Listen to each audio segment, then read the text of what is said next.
All right, welcome everybody. Thank you all for joining on time. Appreciate it.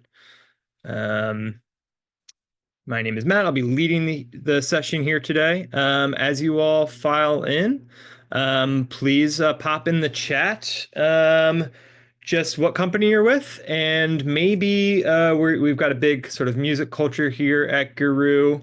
Maybe pop in the chat like the first CD or vinyl you can remember buying, or if you're young enough, maybe the first MP3 you downloaded.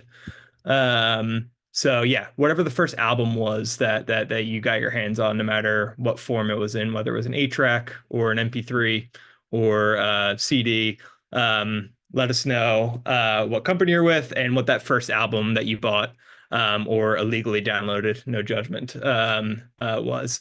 Just to get the conversation going here in the chat. So pop that in the chat.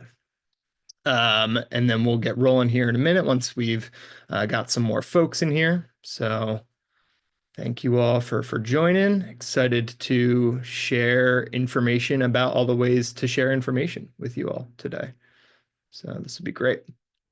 All right, we've got some folks from Ocado. Welcome. Thanks for joining. Again, if you didn't catch the intro, just pop in the chat what company you're with, and if you feel like it, what the first album you remember buying was. The first CD I remember buying was TLC, the album with waterfalls on it, which I believe is called Crazy, Sexy, Cool. That was the first CD I remember buying. So love it. Love to see folks from Donors Choose in here, from Mentor Collective. First CD was Nirvana's Something in the Way. That's awesome. 40 Ounce to Freedom from Chris. Love it. Debbie Gibson. Great. Yeah, thanks all for joining. Taylor Swift. Okay. Love to see it. Maybe somebody a little bit younger than me, perhaps. Dexy's Midnight Runner, To Rye. I don't even know what that is, but it sounds great, Elizabeth. Thanks for sharing.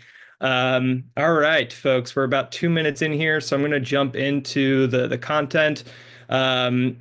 Continue popping in the chat what company you're with and what the first album you bought with your own money was, or illegally downloaded. Cool. Let's jump in. Hi, everybody. My name is Matt. I have been a Guru for about 6 years or so. I am based in Collingswood, New Jersey, which is just outside of our Philadelphia headquarters office. And I've been at Guru serving in the customer solutions engineering space for a while, and I've helped customers through implementation and beyond. Kind of an expert in the AI training center, especially these days, and was also a KCS certified teacher. That's enough about me. A fun fact, if you get nothing else from this workshop, I just want to leave you all with a nice fun fact that the peregrine falcon is the fastest bird in the world with diving speeds at 180 miles an hour. So if you get nothing else out of this, at least now you know what the fastest bird in the world is and how fast the peregrine falcon flies. So sound off in the chat if you're a fellow bird lover or bird watcher. Getting into the agenda today. So we're going to start really quick with a very quick short breakout group discussion, just to sort of wake us up and get the conversation going around how you share information currently and communicate critical updates in your organization today. Then I'll move into discussing ways that you can push information with Guru, so share information directly, and include important information in that conversation as well. Then we'll discuss ways that you can kind of low lift ways you can sort of pull information towards you without having to really do too much at all. And then we'll wrap things up with another quick breakout group discussion. Then we'll talk about what we learned, a couple quick polls, and get you on out of here for the rest of your day. So let's discuss really quickly this breakout group, which we'll jump into. Let me see how many folks we have. You know what? We've got 19 folks. Let's not do an improv group. Let's keep this to an open forum. I think we've got a small enough group here today where I can just sort of open this conversation up to you all broadly. So you should all be able to come off mute. Don't be afraid. You don't have to go camera on, whatever you're comfortable with. But I'd love to hear from like one or two folks here. If there's a critical update that that needs to be communicated from your C-suite today and needs to be communicated to your department, maybe there's a specific change in a process or a product or a policy that's really important. How would your company handle this today?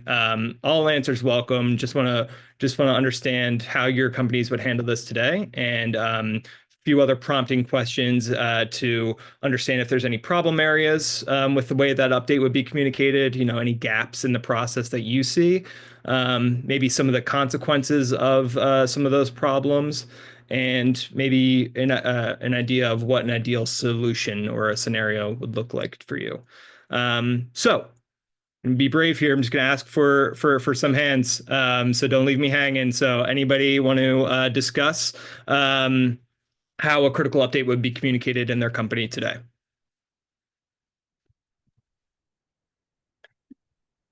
So do we just? Yeah, please. Okay. Go ahead. Thank you. So in our company, typically it's done in a departmental meeting or what we call like an L10 meeting. Or we do it in an all hands where the entire company is our company is remote. So it's really just handled in these meetings or through Slack channels. So we're trying to push everybody to maybe start using Guru instead. Nice. Well, you'll learn all about how to do that today. Thanks for sharing that, Amber. Meetings and Slack channels, yeah, that tends to be pretty commonplace. Amber, if you don't mind, follow-up question. Have you seen any problems with that process today? Well, yes, Slack is incredibly difficult to search, the search functionality, and it is not very robust.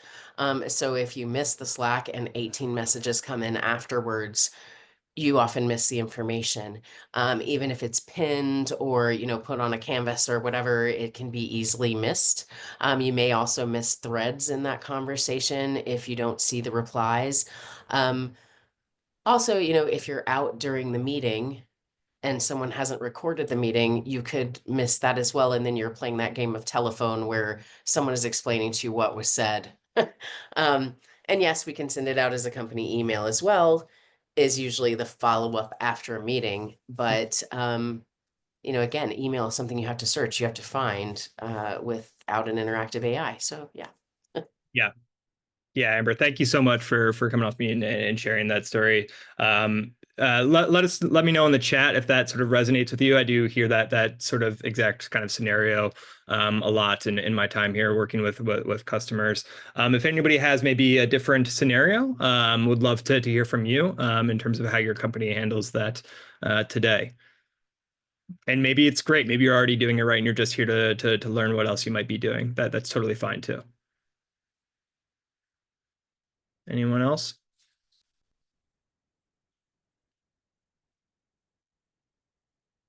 Okay, great. Seems like everybody's got kind of like a similar story, which totally makes sense. Keep this sort of scenario in mind. We'll revisit this sort of concept at the end of today's workshop. And just to let you all know, this workshop will be recorded. It'll be sent out in an email once that recording's been generated. So don't worry about that. And then also, if you have questions, I'll pause for questions throughout this workshop, but if you have questions along the way, pop them in the Q&A feature inside of Zoom. That just helps us keep track of the questions a little bit better than the chat feature. So if you have a question for myself, put them in the Q&A. My friend and coworker Reba is here on the back end helping me answer some of those questions. So pop it in the Q&A, and then, like I said, I'll pause for questions throughout as well. Okay. So just to set the stage here, in terms of the solutions that we think about what Guru solves for, essentially every company has the same problems in terms of what they need to be able to do. Every company needs to be able to, the workers need to be able to find the information that they need to do their jobs That's step one. Step two, everybody needs to be able to, especially your experts, your subject matter experts, your managers, need to be able to easily and quickly document that information so that the workers can find it. And then those managers and experts and leadership also need to be able to share the information easily. And that's what we're obviously going to focus on today, is that at the top of the pyramid, ways that you can share information, drive better internal communication efficiencies, and ensure that people don't miss the important updates. So I'm going to talk about lots of different features here today in Guru, all the different ways that you can share information. It's going to get more complex as we go on, so we'll start pretty simple and basic and foundational, and then we'll build off of that from there. Alrighty. So first thing I want to talk about is ways that you can sort of push information, if you will, how you can share specific content with specific people inside of Guru. So let's hop in. Just a quick note about permissions for anybody that's maybe like really new to Guru. I'm going to throw out some concepts like read-only and author and collection owner throughout this presentation here today. And those are all permissions within Guru. And so how permissions work is that a user is added to, a Guru user is added to a group inside of Guru, and those groups are given access to collections.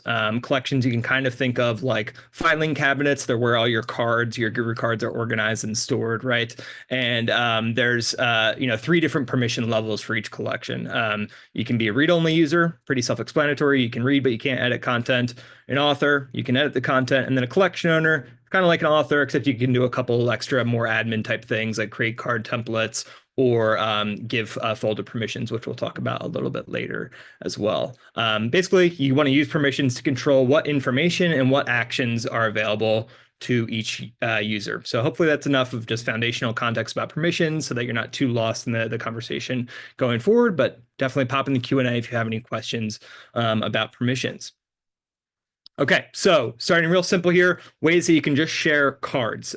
So if you're a read-only user, you click on the share button at the top right of any card, and you'll get 3 options. You can copy the card link, which is great for when you just want to share that card with another user who has access to that card inside of Guru. You can also download the card as a PDF, which is really helpful if you need to print out that information, obviously, or if you want to share that information with maybe somebody who doesn't have access to Guru. Maybe it's a customer or prospect, or maybe it's just somebody in the company that doesn't have a Guru license.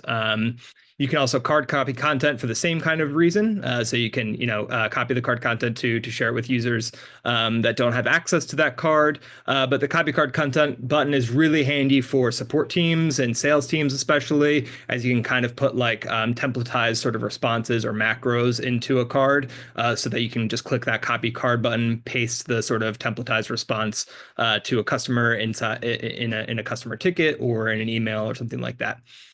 So definitely, if you have any sort of macros or customized or templatized email responses, the copy card content button can be really handy to just make it easy to paste that information into or paste that response into a support ticket or email or something like that. Next up, if you're an author on a card, you have 2 more options. So you can do all the things that the read-only user can do, but you can also send an announcement. We're going to talk more about announcements in a few, but an announcement is really a highly visual way to cut through the channel noise. So anytime you have like a really important update, you can send an announcement and it's going to appear everywhere inside of Guru, and it's also going to notify them in email or Slack or Teams, whichever one you have, that there is an important announcement that they need to read. So more on announcements in a sec. The other option that authors have that read-only users do not is the ability to copy embed code. And that's really useful if you want to bring your Guru cards into, maybe you have an LMS platform, or maybe you have another sort of internal site or something like that they're using. You can embed Guru cards in those kinds of places so that it's visible from those places. They don't have to click on a link and open it. It's really handy for LMSs because it gets people used to seeing Guru cards. It gets people people used to the format of the cards, the title of the cards, and gets them to understand that Guru is going to be their sort of textbook or their source of truth once they're finished their classrooms in the LMS. So that's commonly where I see the embed code be used, is in those onboarding kind of scenarios within LMSs. In addition to just sharing a card directly from the card itself, there's a really cool way that you can share cards to answer questions inside of Guru. Some of you may know about the new AI capabilities that we have now, where you can Guru's not going to automatically answer to a question. This is a different way that we've had for a long time, where you can respond to a user's question with a card. I'll just show that really quickly here in my Slack once I get it up and running. Here we go. I didn't have this ready here. Okay, so going to just enlarge here. Apologies. Great. So let's say somebody asks a question inside of Slack, and the same process is basically, it's the exact same thing in Teams. If you use Teams, somebody asks a question in Slack, you come over here to the More Actions button, you click this Answer with a Card option. If you don't see it right away, it's probably just because you haven't used it recently. So go to More Message Shortcuts and you should see it as an option, as long as the GuruBot has been invited to the channel. So make sure the GuruBot's invited to the channel first, and then you can choose this Answer with a Card option. And this is really nice because what we see here is that it's going to automatically take the content of the question and search Guru for you. From here, I can see a list of cards that it thinks is going to help answer that question. I can view the card from here right within Slack without having to context switch, see that that's going to answer the question right, close that, and then click Answer with a Card here. And then I could see, once I go back to the channel, that Guru has been threaded as a response here, and you can see who responded to that question, and they can see and open the card from here as well.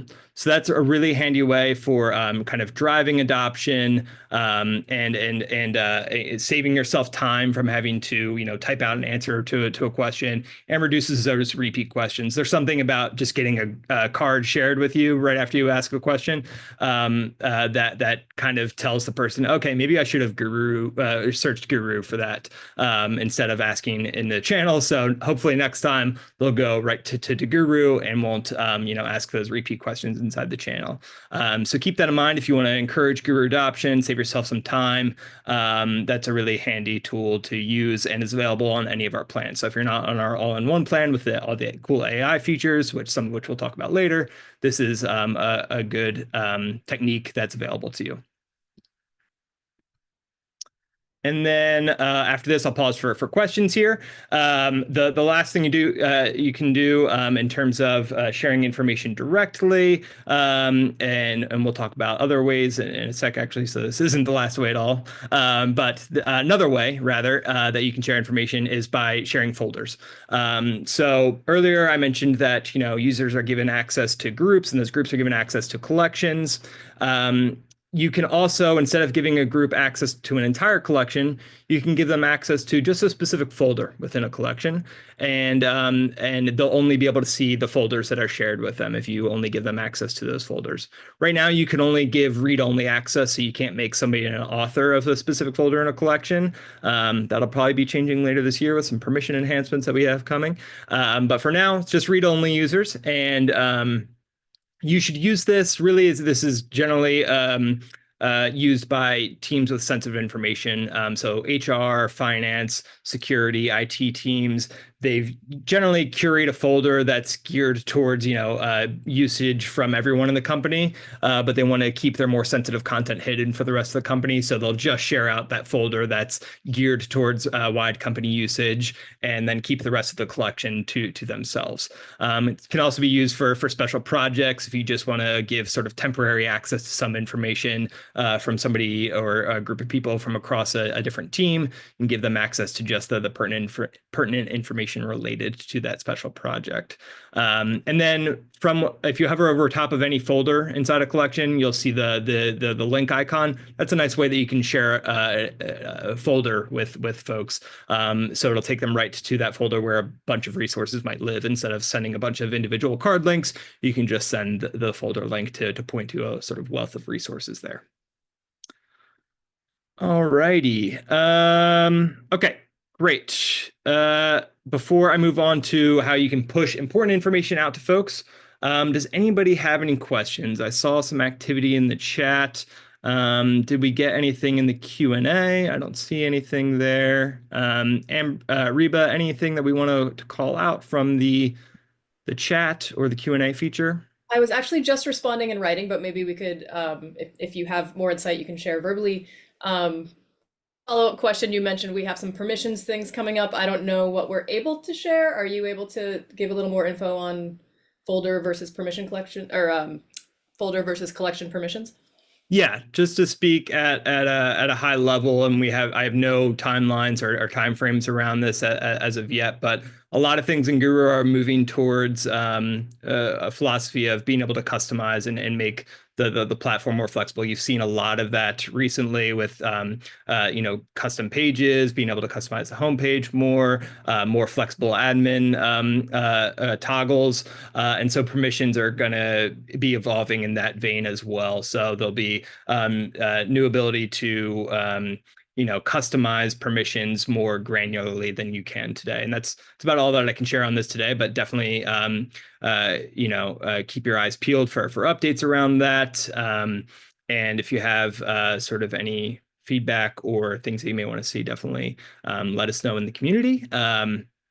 And we'll be happy to hear that. But yes, definitely looking forward to more granular permission sets, more flexibility and customization options when it comes to what people can and cannot do inside of Guru later this year. Well, thanks. That was the only question that kind of addresses specific stuff, but I'll put the link to the community in the chat as well for folks who need it. Okay, awesome. Thanks, Reba. Anyone have any other questions? I want to pop off mute.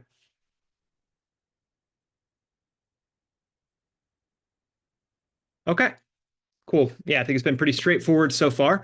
So let's hop into some of the more kind of advanced stuff.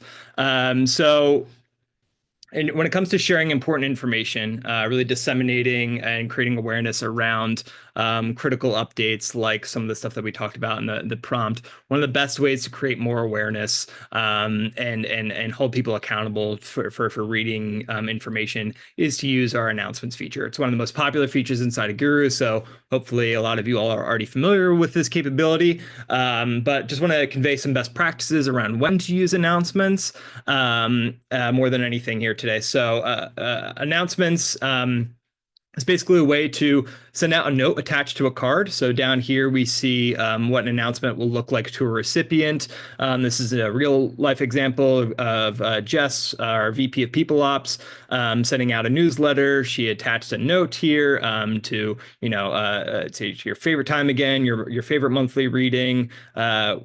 Watch and enjoy the Guru News. And then there's this I read it button that I have to click as the recipient. And so that contributes to the metrics that you can kind of see here.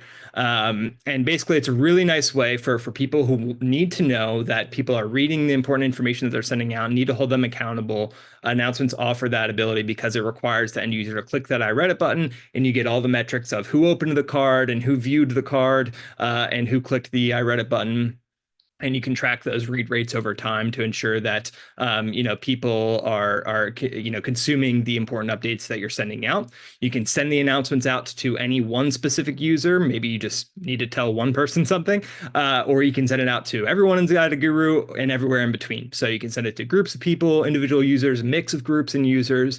But really, what you want to be careful of is when you're using announcements that you're kind of meeting a sort of baseline criteria because they're so noisy. Because an announcement will noisy in a good way, right? If you want people to read this information, an announcement is going to be hard to miss because it's going to land on their homepage. It's going to land on any custom page that they have access to. It's going to be at the top of the Guru extension. They're going to get notified in Slack or email or Teams, wherever their notifications are set up. So it's a really can't miss announcement.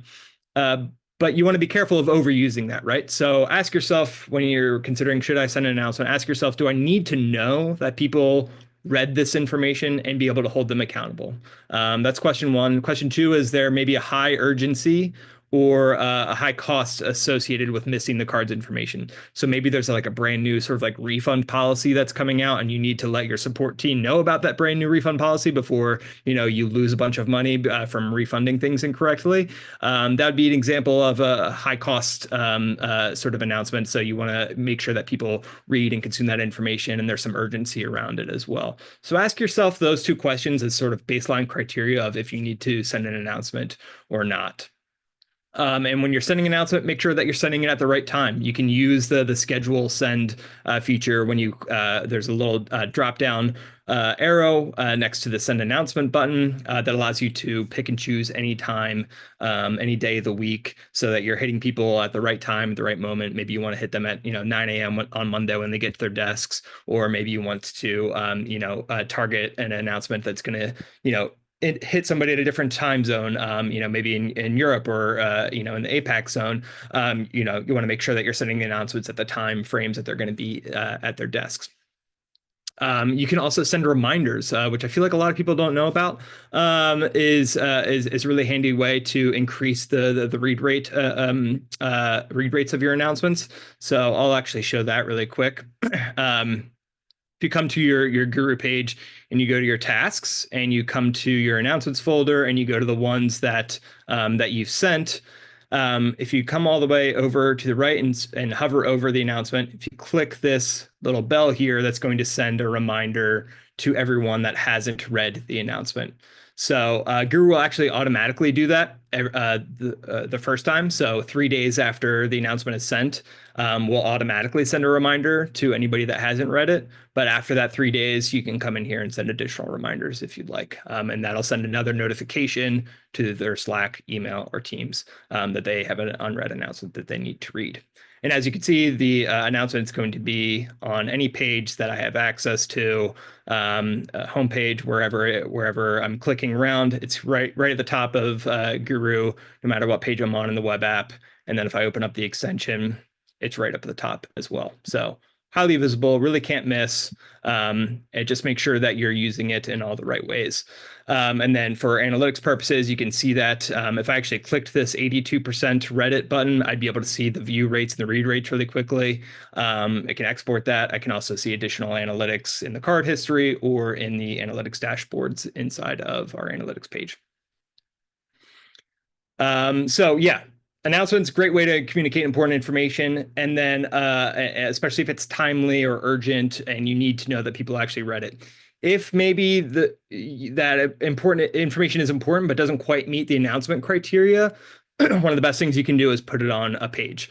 So you can kind of think of a page in Guru as a sort of like bulletin board. It's a kind of curation of all the greatest hits of information, whether it's, Guru cards, or whether it's, slide decks that are living in Google, or Excel sheets, or project plans that are living in other tools.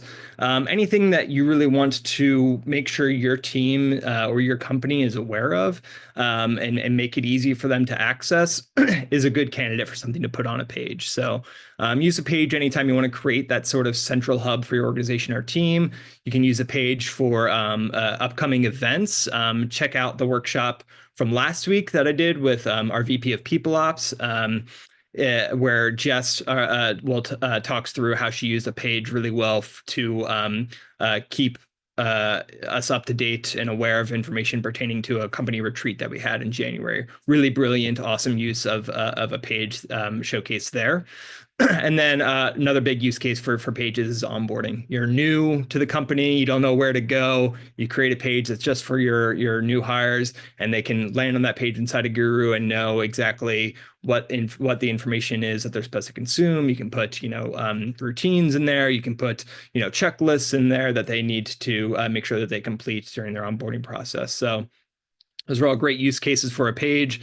In terms of what you should put on a page, Again, anything that's go-to commonly used resources, no matter where they live, and any pertinent updates about the event or product or team or anything like that. Again, kind of thinking about it like a bulletin board can be helpful. You've got a lot of stuff in your collections. I'm sure you've got a lot of information living everywhere. What's the sort of greatest hits? What are people going to a lot? What do you want people to be aware of and raise awareness of? Put those on a page.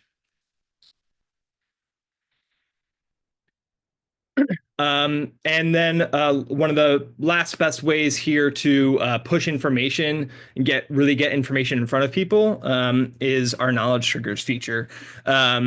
So knowledge trigger is a way that you can push information to people via the GUI extension. So you need to have the GUI extension installed in order to receive a knowledge trigger. But it's a way that you can push information to people based on what they're seeing on their screen. So you can set up conditions and specific contexts that need to be met on screen before the trigger fires out. I'll show an example of that because I think it's helpful to see it in action. Let's say I'm a support person and I'm working inside of Zendesk, and I'm just going to refresh the page here. And I've opened up a ticket that is an urgent priority ticket.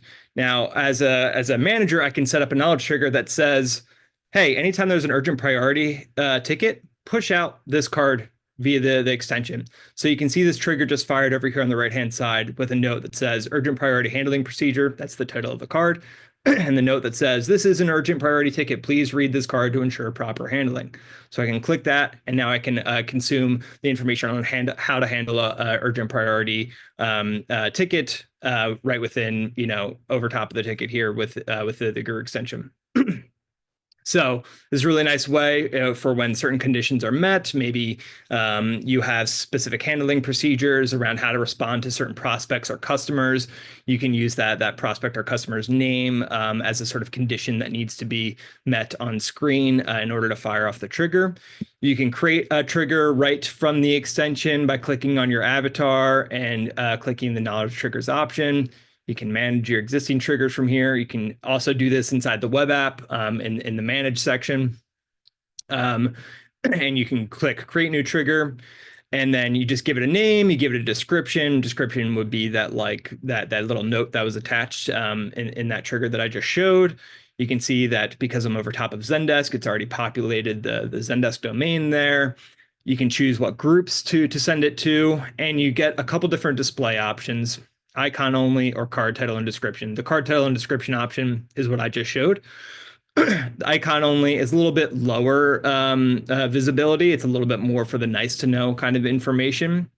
If I click, if I exit out of this really quick, you can see what the icon only option will look like. It's just a little lightning bolt there. So that's a little bit lower visibility. Maybe it's just more nice to know information. It's not super important that they read that information in that moment in time. You can choose the icon only option for a little bit more discreet kind of touch there. And then just going back into the creation here, basically what I did here for this priority urgent equals urgent scenario is I chose this option when this text is near a second piece of text. And basically all you got to do is when priority is near a second piece of text being urgent, and then you choose the card that you want to attach down here, and then you save that. You can do that, or you can have that specific criteria that needs to be met. You can create even more conditions that need to be met if you want it to meet, more than just this one condition. Or you can have a more general knowledge trigger that is, if this text is anywhere on the page. And that can be handy for something like our HRIS tool, which is Rippling. And if I come to Rippling, I'll see a knowledge trigger fire out that is just based on the fact that basically I'm inside of Rippling, and here's how to request time off. These triggers are also super useful for onboarding. So a lot of times we'll see this used in an onboarding process. Teaching people how to use a tool inside of the tool itself is a really effective way to get people trained on how to handle specific procedures and processes. Also really good for support teams, and anytime you just want to make it really effortless and sort of easy for people to find the information that they need. All right. So those were some more kind of complex sort of features there, and maybe new to some folks. Anybody have any questions on that? Anybody need me to show anything that I didn't show already?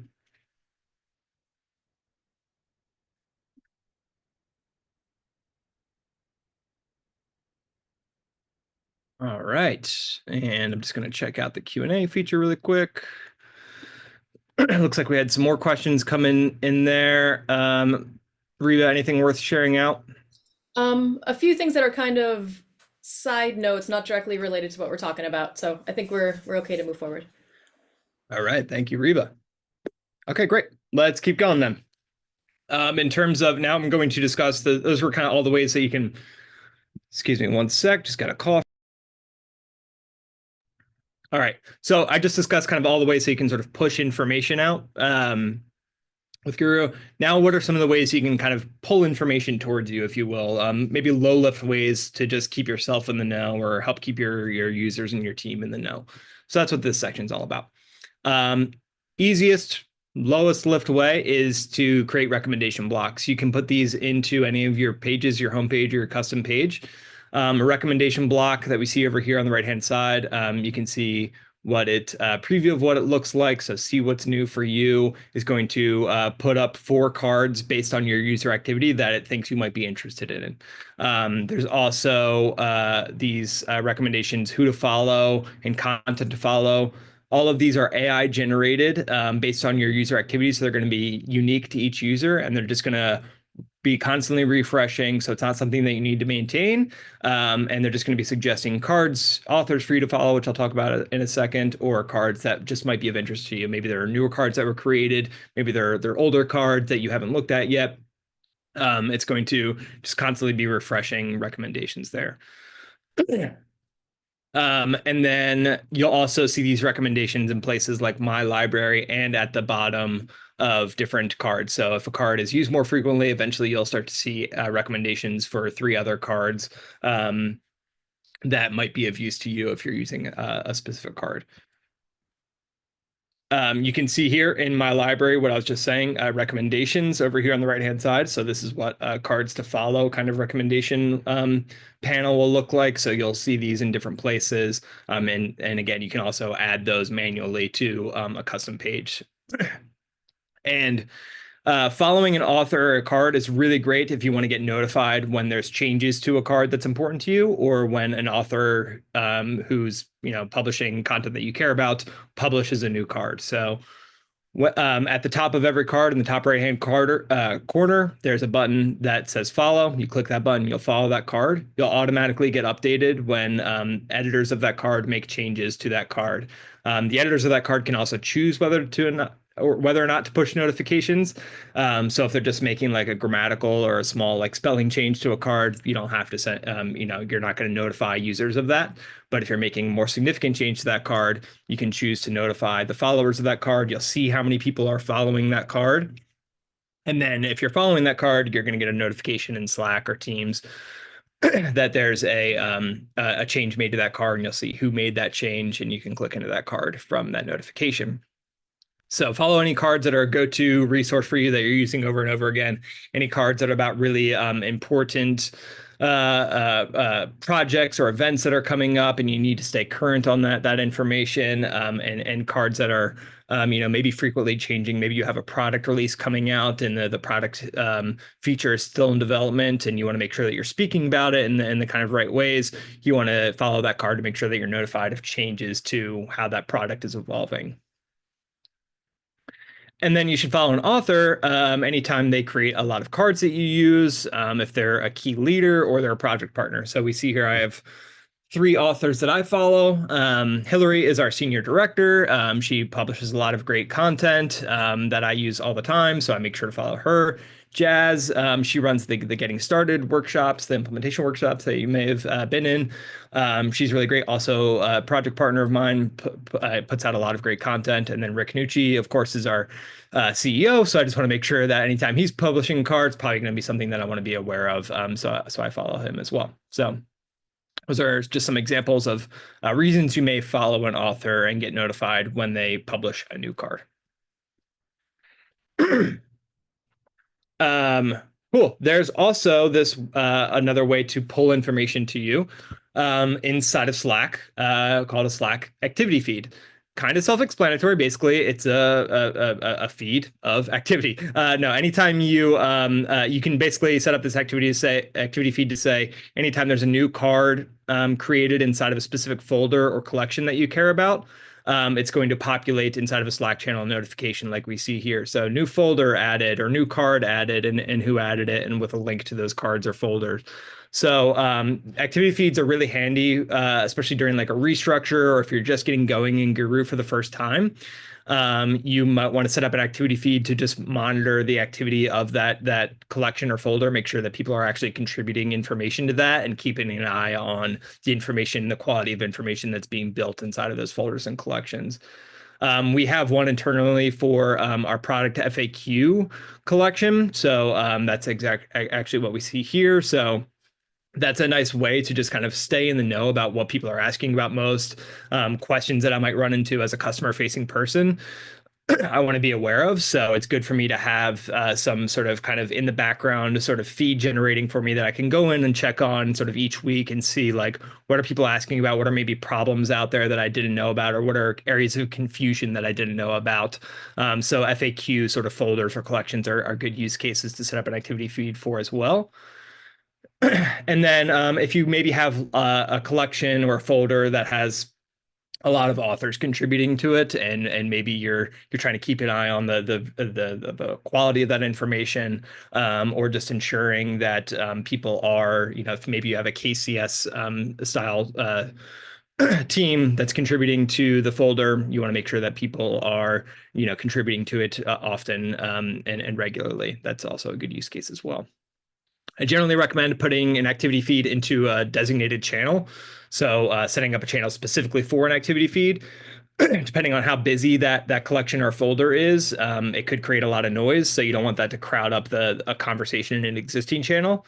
But if it's less busy, it can be good to put in an existing channel, like a team channel you already have set up, as that will definitely raise more awareness of the activities going on in that collection or folder if it's already going into a channel that people are going into regularly. To set up an activity feed, if you're interested, it's really easy. Just go into your Slack Guru bot, go to your homepage inside of your Guru Slack bot, scroll down a little bit, you'll see this activity feed section, and there'll be a button there that's create activity feed, and I'll walk you through the steps to choose what folders and collections you want to get notified about.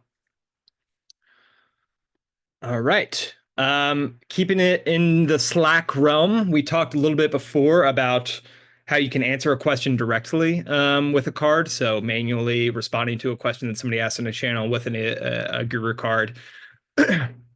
If you're on our all-in-one plan and have access to our AI features, you may want to level up that process and automate it a little bit and make it a lot easier on your experts and a lot easier on your end users who aren't going to have to wait for somebody to respond to their question.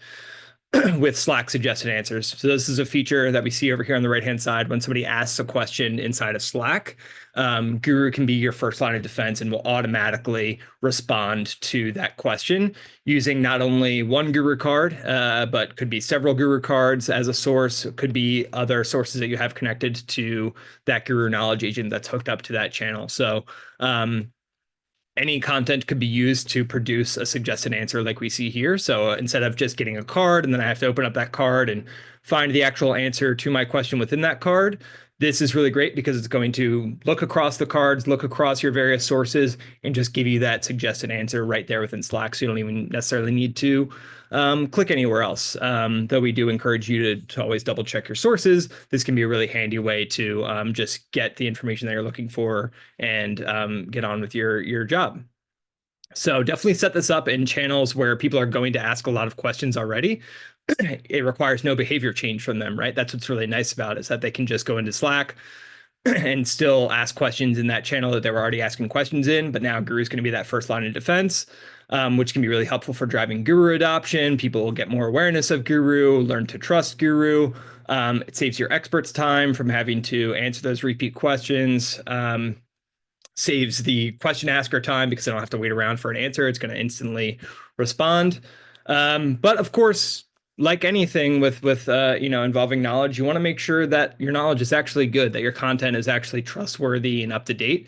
If you've just connected, maybe an old drive instance that's filled with a bunch of bad information, you can't expect the AI to know exactly what every piece of information is up to date or not, or incorrect or not. That's all, contextual based information that only, the humans at the company have access to. So make sure that you've curated your sources, and that the sources that connect to this knowledge agent that is responding to the questions here, make sure that that information is just trustworthy and good content, because it's only going to be able to give as good a response as the information that's going into it. So definitely keep that in mind.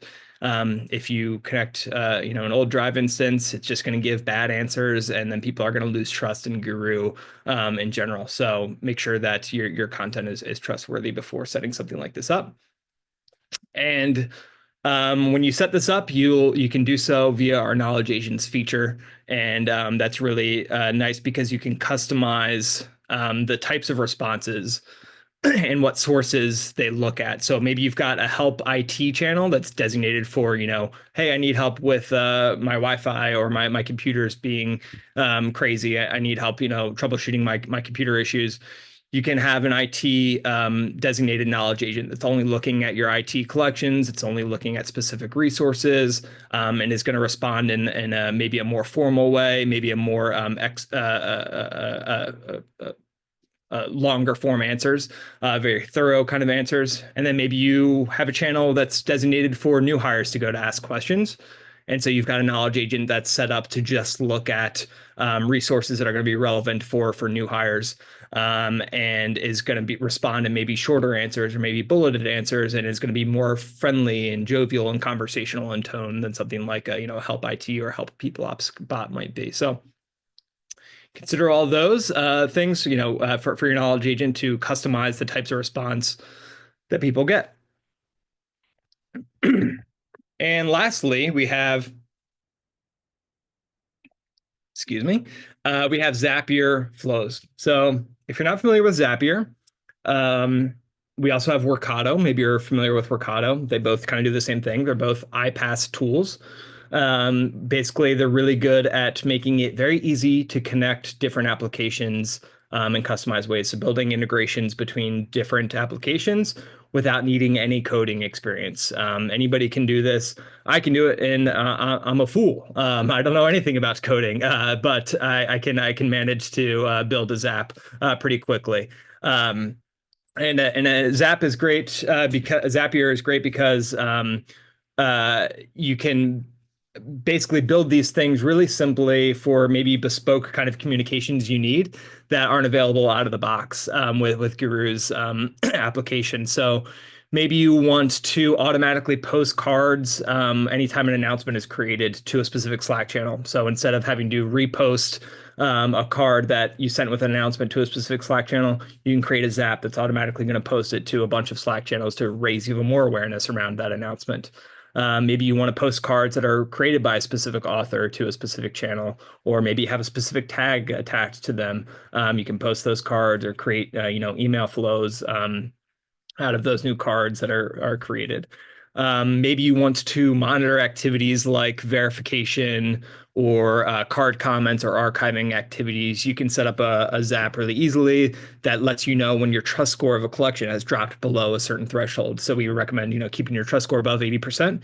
You can set up an alert that fires, and I'll show an example of that actually. If I jump to my Slack really quick here.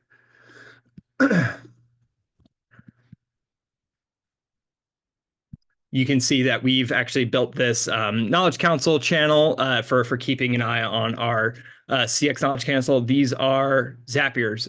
These are Zaps rather that were built with Zapier, and it was really handy for us when we were working on a revamp of our CX collection inside of Guru to stay current on what the trust score is at, and so it would let us know each week, or if it dropped below a certain level, met a certain threshold, it would automatically pop this message into a channel, which can be really handy for keeping that trust score high, or just keeping an eye on certain kinds of activities. So if you're not familiar with Zapier, really easy to get started with. I definitely recommend it.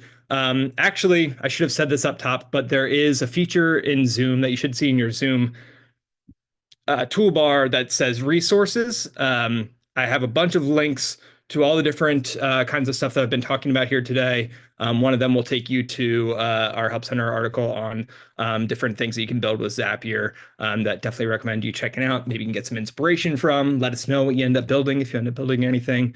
But if you really want to get advanced and take your kind of Guru usage to the next level, Zapier is a great way to get started with that. And again, we have it with Workato as well. Most people seem to have Zapier these days, but Workato is a similar kind of tool that we have the same integrations with. So you can see over here on the right-hand side, basically the way Zapier works is with triggers and actions. So when one thing happens, that's a trigger. And then what do you do after that one thing happens? That's an action. We have more triggers and actions than most tools with Zapier seem to have. We've got like 20 plus triggers and actions. So lots of different options of things that you can do with Guru. All right. Any questions on that before I get into the discussion again?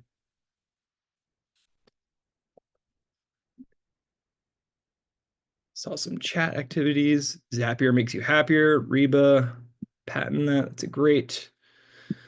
Love for Hillary and Jazz. Love that. Thank you, Chris. Any questions? Anything in the Q&A, Reba? Nothing's coming in since we last checked. All right. Guess y'all are experts. Hopefully, I'm adding some value and some some new insights into some of our capabilities here around sharing information for you all. So maybe revisiting that prompt that we had in the beginning, the idea that there's this critical update that needs to be communicated to your department. Would love to hear, kind of using what you learned here today, how would you use Guru to maybe revamp that process? So Amber, I don't want to put you on the spot again. If you're still here, actually, I think she might have left. But if there's anybody else here that would like to maybe take a shot at sharing how they might improve the processes using what they learned here today, I'd love to hear it.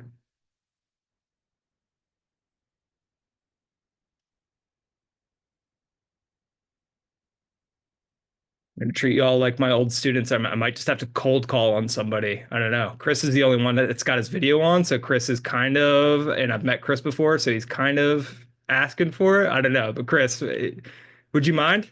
Sure, I'll take it. All right. Yeah, so the pages have been a really, really useful and celebrated feature that Guru has right now. And so we're using that. And then we also have people who are super creative and always have good communication, regardless of what they're using. And so they've made some really beautiful pages that I told them I would copy and use for my team.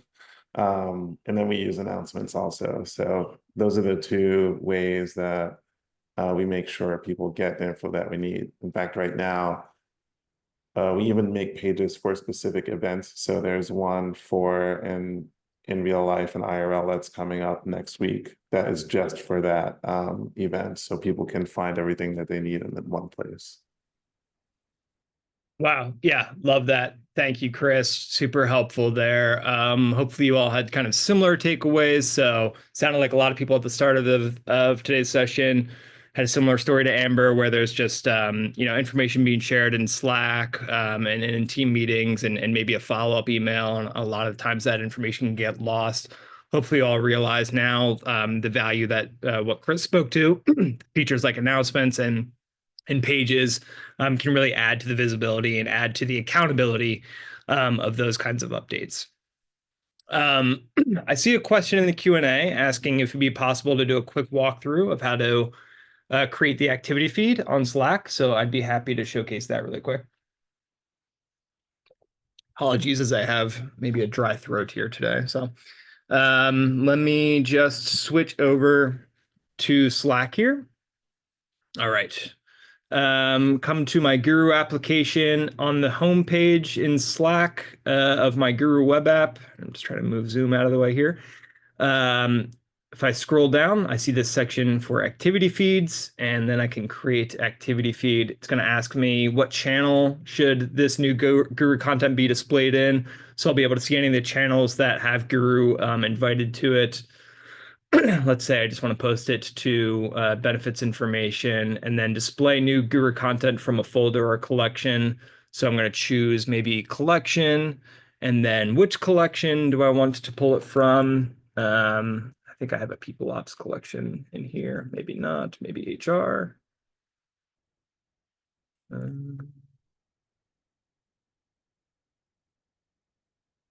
Helpful if I remembered the name of my collections. Oh wait, company information. I think that's one. There we go. I'll just choose that collection, click create. So now any new content from company information is going to be displayed in benefits information. Not the most ideal scenario. I'd probably want to choose like a benefits folder or something like that rather than this, but just for the sake of showing how the setup works, that should be all that you need to do. So obviously it's something you can do really, really quickly. And then we'll see in benefits information here, confirmation that an activity feed associated with the collection has been created in this channel. So hopefully that was helpful for you all. It answers that question there. Any other questions from folks? Great. Cool. All right. That about wraps up. Just to do a recap and then don't leave yet. I just have 2 quick questions for you all before you head out. Just to recap really quick, what we learned here today is how to push information to users, how to share important information, how to pull information with in a kind of low lift kind of way into your workflows, how you can solve real world communication challenges, and best practices for using all of these various capabilities. And again, this workshop was recorded and it will be sent out to you. All right, so I'm going to send out 2 quick polls here. Let us know, scale of 1 to 10, how helpful you found this workshop. This is part of our Essentials series, which is going to be the first of every month going forward. It's really going to cover more of the foundational kind of knowledge with Guru and lots of best practice tips along the way. And then I would just love to know what a key takeaway was for you from this workshop. So just a quick short response if you're able to pop that in. Would love to have that insight into what you found valuable today. Reba, are we able to launch that second poll, or did You not? can only do one at a time, it appears, but I'll give it a couple minutes Okay. for the. Wait, looks like we got 100% participation on this one. Great. So we can send out that other one now.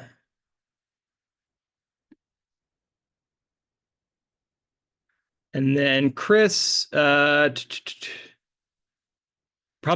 I'll just answer live here, Reba. Chris asked, are there granular admin permissions coming closer mid or end of year? Right now, looking like Q2, so mid-year. But appreciate not holding me to it. And can I host Knowledge Council meetups? Yeah, Chris, let me know what you're thinking there, if you can. Yeah, for sure. So I think forming a knowledge council and then maintaining one, if you've never done it before, can feel overwhelming, and it's a little kind of a lot of gray that starts to get clearer as you go. And we're not at the full clarity stage yet.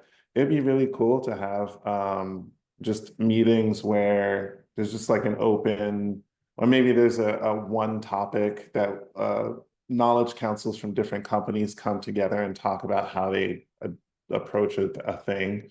And maybe that's an in-person thing like you've had in the past, or maybe it's a virtual thing, but it'd be really cool to learn to see how other people's knowledge councils are working. I love that idea, Chris. That's an awesome idea. Really appreciate that. Other people have other ideas on workshops that they'd like to see. Let me know. I'm putting together a lot of these workshops and programming these, so it's really helpful for me to hear what would be of use to you all. So love that, Chris. Definitely will put something like that on the docket soon, and just keep checking those updates in the web app for when that pops up. So Thank you all so much for participating here today. Check out our upcoming workshops next week. We're going to have Guru for onboarding with a customer hire view, sharing their story of how they use Guru for onboarding. And then the last Thursday of every month, starting this month, is going to be a monthly release roundup and office hours. So the first 15 minutes or 20 minutes or so of that hour will be dedicated to recapping all the recent releases that came out in that month, followed by open office hours where you can just kind of ask me anything. And then check out our workshops page for all the other workshops that are coming up soon as well. And if you have feedback, additional questions, pop them into our community. We'll be there to help you out. Thank you all so much for coming today. Really appreciate it. Have a great rest of your week.